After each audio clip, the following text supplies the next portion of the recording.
Hi everyone, thank you so much for clicking into this video once again. This is Prisma Gautam. पहिला त तपाईलाई धेरै बधाई छ। यदि तपाई यो भिडियो हेर्दै हुनुहुन्छ भने यसको मतलब तपाईको युके को भिजा अप्रुभ भइसकेको छ र तपाई नयाँ जीवनको सुरुवात गर्न लाग्नु भएको छ। अब ध्यान दिनुस्, यदि तपाई अर्को महिना 10-15 दिनमा वा 3 महिना पछि युके जान लाग्नु भएको छ भने यो भिडियो तपाईको लागि एकदमै इम्पोर्टेन्ट हुनेवाला छ। यो भिडियोले तपाईको पैसा बचत गर्नेछ, समय बचत गर्नेछ, एयरपोर्टमा तपाईलाई हुन सक्ने तनाव घटाउनेछ र सम्भावित इमिग्रेसन समस्याबाट पनि तपाईलाई बचाउनेछ। स्टुडेन्ट भिजामा युके जाँदा जनवरी र सेप्टेम्बर सबैभन्दा ठूला इन्टेक हुन्छन्। हजारौं नेपाली विद्यार्थीहरू पहिलो पटक अन्तर्राष्ट्रिय यात्रा गर्दै हुन्छन् यो समयमा र विश्वास गर्नुस्, जब म युके गएको थिएँ पहिलोचोटि, मेरो पहिलो यात्रामा पनि म अलिकति कन्फ्युज नै थिएँ। देशभित्रको यात्रा सजिलो हुन्छ, तर अन्तर्राष्ट्रिय यात्रा इमिग्रेसन भनेको it's totally a different kind of game. So आजको भिडियोमा म तपाईलाई बताउने छु आफ्नो लगेजमा के प्याक गर्ने, के प्याक नगर्ने, कुन ब्याग प्रयोग गर्ने, युकेमा सजिलै पाउन सकिने सामानहरू के हुन्छ र इमिग्रेसन कसरी सजिलै पास गर्ने, यो सबै कुरा तपाईले आजको यो भिडियो हेरेपछि कम्प्लिटली क्लियर हुनुहुनेछ। सर्वप्रथम तपाईले आफ्नो लगेजलाई बुझ्न पर्यो है। एयरलाइन्सले जनरली दुईटा चेक इन ब्याग दिन्छ, 23 KG 23 KG each, making it a total of 46 KGs, र एउटा क्याबिन ब्याग दिन्छ जुन तपाईले आफूसँगै क्यारी गर्न पाउनुहुन्छ। जनरली 7 केजी टु 12 केजी को हुन्छ, depending on the airline you choose. र इम्पोर्टेन्ट कुरा भनेको तपाईले 46 केजी नै एउटा ब्यागमा प्याक गर्न चाहिँ मिल्दैन। It must be divided as 23 and 23। म चाहिँ पर्सनली तपाईहरुलाई के पनि रेकमेन्ड गर्छु भने एउटा एक्स्ट्रा शोल्डर ब्याग और स्मल ब्याकप्याक पनि लिएर जानु होला।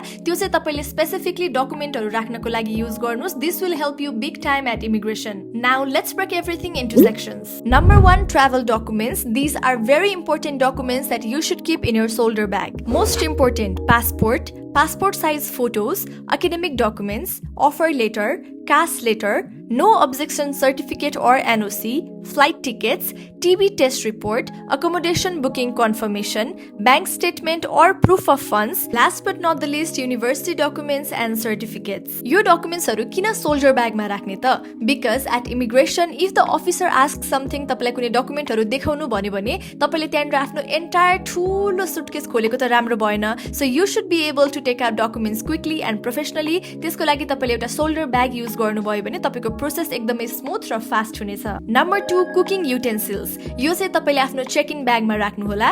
Pressure cooker, it's very important for Nepalese food. एउटा फ्राइङ प्यान तपाईले राख्न सक्नुहुन्छ।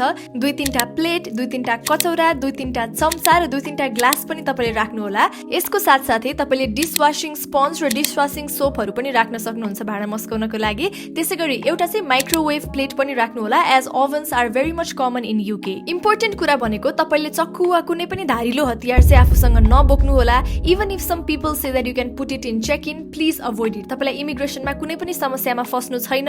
तपाईले एउटा चक्कु भनेको युके गएर पनि किन्न सक्नुहुन्छ। Number 3, let's talk about electronics. This is very important. Number 1 तपाईलाई चाहिने भनेको युनिभर्सल एडाप्टर, एटलिस्ट 3-4 तपाईले ल्याउँदाखेरि हुन्छ।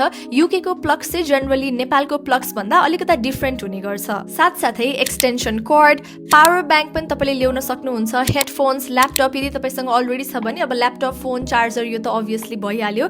And if you are a boy then please make sure you bring your trimmer as well. र इम्पोर्टेन्ट कुरा भनेको कुनै पनि इलेक्ट्रोनिक थिङ्स अथवा इलेक्ट्रोनिक ग्याजेट्स चाहिँ तपाईले चेक इन गर्ने सुटकेसमा राख्न पाउनु हुँदैन। यो चाहिँ तपाईले क्याबिनमा आफू सँगसँगै लग्ने एउटा सानो ब्यागमा चाहिँ राख्नु होला। Number 4, let's talk about personal care and cosmetics. यो चाहिँ तपाईलाई एटलिस्ट आफूलाई 1 हप्तालाई पुग्ने सप्लाई चाहिँ तपाईले नेपालबाटै लिएर जानु होला। Things like toothbrush, toothpaste, soap, face wash, shampoo, conditioner, एउटा काइयो, lip balm, perfume, sunscreen, moisturiser, यो सामानहरू पनि तपाईले लग्नु होला आफैले। र यो लिक्विडहरू चाहिँ तपाईले आफूले क्यारी गर्ने ब्यागमा राख्न मिल्दैन। सो यो सबै कुरा चाहिँ तपाईले सुटकेसमा मजाले प्याक गर्नु पर्यो। र युके को वेदर जनरली एकदमै चिसो हुने भएकोले तपाईको स्किन चाहिँ छिट्टो ड्राई हुन सक्छ।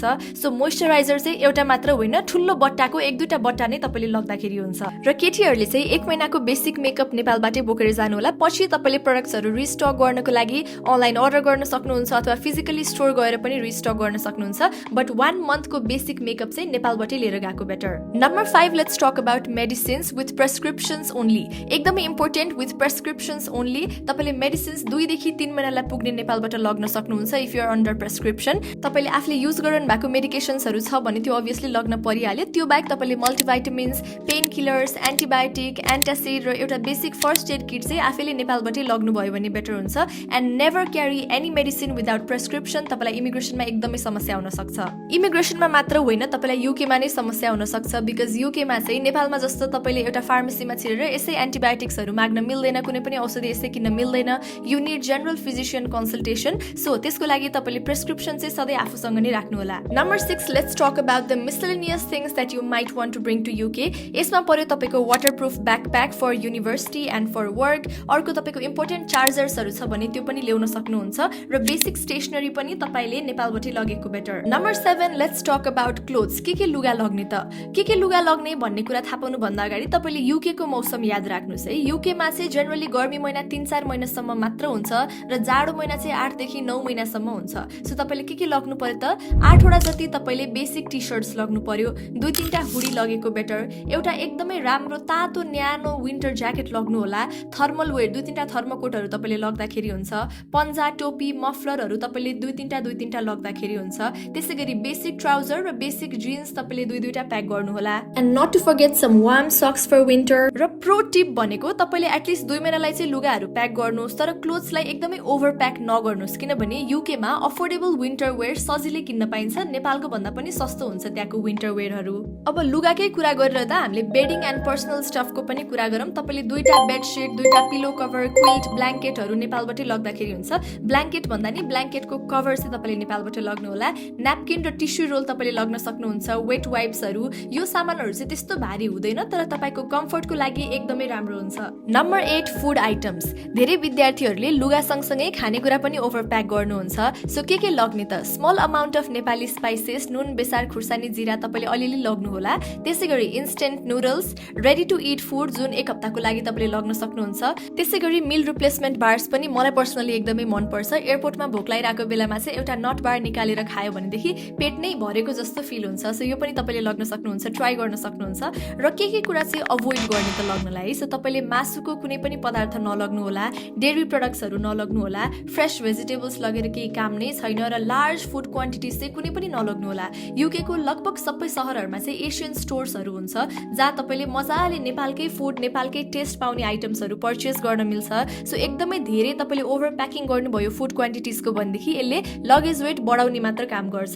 So please avoid taking large food quantities to UK. अब यो खानेकुरा लुगा सँगसँगै तपाईँले नेपालबाट एक्स्ट्रा स्मल एसेन्सियल्स पनि लग्न सक्नुहुन्छ, लाइक घरको एउटा सानो फोटो तपाईँले लग्न सक्नुभयो, स्मल मेमेन्टोहरू तपाईँले लग्न सक्नुहुन्छ, ट्राभल टावल भयो, सियो धागो चाहिँ तपाईँले लगेकै बेटर, र एउटा रियुजेबल वाटर बोतल अलिकति ड्युरेबल खालको पनि तपाईँले लग्न सक्नुहुन्छ। Now let's talk about luggage and smart packing tips. Number 1, तपाईँले एयरलाइन ब्यागेज अलाउन्स कति छ भनेर एकदमै अगाडि 5-6 दिन अगाडि नै चेक गर्नुपर्ने हुन्छ। र यदि तपाईँले जस्तै कतार एयरलाइन्सबाट बोर्ड गर्दै हुनुहुन्छ भने चाहिँ उनीहरूको प्रिभिलेज क्लबमा तपाईँले फर्म्सहरू फिल गरेर एडिसनल 10 to 15 केजीसम्म पनि लग्न सक्नुहुन्छ स्टुडेन्ट क्लबको अन्तर्गत। सो यो कुराहरू पनि तपाईँले चेक गर्नु होला। फ्लाइट टिकट कसले बुक गरिदिँदै हुनुहुन्छ उहाँहरूलाई यो कुराको इन्फर्मेसन मजाले सोध्नु होला। नम्बर 2, तपाईँले मजाले प्याक गर्ने सुटकेसको वेट चाहिँ इक्वली डिभाइड गरेको बेटर। जेनरली 23 केजी हुने गर्छ। नम्बर 3, तपाईँले आफ्नो सुटकेसमा त मजाले लुगाहरू प्याक गर्नुभएको होला, युकेमा पुग्ने जति लुगा प्याक गर्नुभएको हुन्छ, बट एक जोड लुगा चाहिँ तपाईँले आफू सँगसँगै क्यारी अनमा पनि बोकिराख्नु होला। फ्लाइटमा आफू सँगसँगै एक जोड लुगा पनि एक्स्ट्रा राख्नु होला, विच इज कम्फर्टेबल। नम्बर 4, तपाईँले कुनै पनि डकुमेन्ट्सहरू सुटकेसमा प्याक गर्ने होइन, तपाईँले आफ्नो ब्याकप्याकमा डकुमेन्ट्सहरू मजाले राख्नुपर्छ, क्लियर ब्याग बोकेर जाँदाखेरि पनि भयो। सिमिलरली तपाईँले आफ्नो भ्यालुएबल सामानहरू गोल्ड सिल्भर लाउनु भएको छ भने त्यो भयो, चार्जर अथवा ग्याजेटहरू, तपाईँको ब्याट्री युज हुने सामानहरू अथवा मेडिसिनहरू, यो सबै चाहिँ तपाईँले ह्यान्ड क्यारीमा आफूसँगै बोक्नुपर्ने हुन्छ। Once again a humble reminder, तपाईँले ओभर प्याक चाहिँ सकेसम्म नगर्नु होला, because most things are already available in the UK in much affordable price. Number 10, let's talk about final pre departure checklist. तपाईँ उड्नुभन्दा अगाडि आफ्नो एकोमोडेसन कन्फर्म भएकै हुनपर्छ। तपाईँलाई एयरपोर्टमा कसले पिकअप गर्न आउँदै हुनुहुन्छ उहाँको डिटेल्स तपाईँलाई मजाले थाहा हुनपर्छ। त्यसै गरी इमर्जेन्सी कन्ट्याक्ट्स तपाईँले नेपालबाटै सेभ गरेको हुनपर्छ। आफ्नो फ्यामिली मेम्बर्सको नाम, कन्ट्याक्ट डिटेल्सहरू सबै तपाईँसँग हुन पर्यो। युनिभर्सिटीको इन्टरनेसनल अफिसको कसले तपाईँलाई हेर्दैछ उसको नम्बर पनि नाम पनि तपाईँसँग सेभड भएको हुन पर्यो। अब मैले यो भिडियोमा भनेको यति प्रिपरेसन मात्र पनि तपाईँले गर्नुभयो भने you can start your journey smoothly in the UK. If you or your friends are planning to study in the UK, please don't do it blindly. तपाईँले राइट युनिभर्सिटी चुज गर्नुपर्छ आफ्नो लागि, राइट कोर्स चुज गर्नुपर्छ र visa डकुमेन्टेसनहरू मजाले एकदम perfect हुनपर्छ। So यसको लागि तपाईँ Prime Consultancy and Services visit गर्न सक्नुहुन्छ। We help students with smooth university application, proper documentation, visa application application as well as हामीले युकेको लागि मात्र नभएर युएस, अस्ट्रेलिया, क्यानाडा र जर्जियाको लागि पनि तपाईँलाई स्टुडेन्ट भिजामा असिस्ट गर्न सक्छौँ। We believe in ethical guidance and genuine process. So तपाईँको सपना ठुलो छ भनेदेखि तपाईँको युनिभर्सिटी एप्लिकेसन र भिजा एप्लिकेसन पनि एकदमै प्रोफेसनल हुनुपर्छ। फाइनली भिजा लाग्यो भने जर्नी स्टार्ट मात्रै भएको छ। सक्सेस भनेको तपाईँको प्रिपरेसनमा डिपेन्ड गर्ने कुरा हो। यदि तपाईँलाई आजको भिडियो इन्फर्मेटिभ लाग्यो, हेल्पफुल भयो भने make sure you like the video, share it with your friends and subscribe to my channel. See you in the next video. Thank you so much for watching till the end.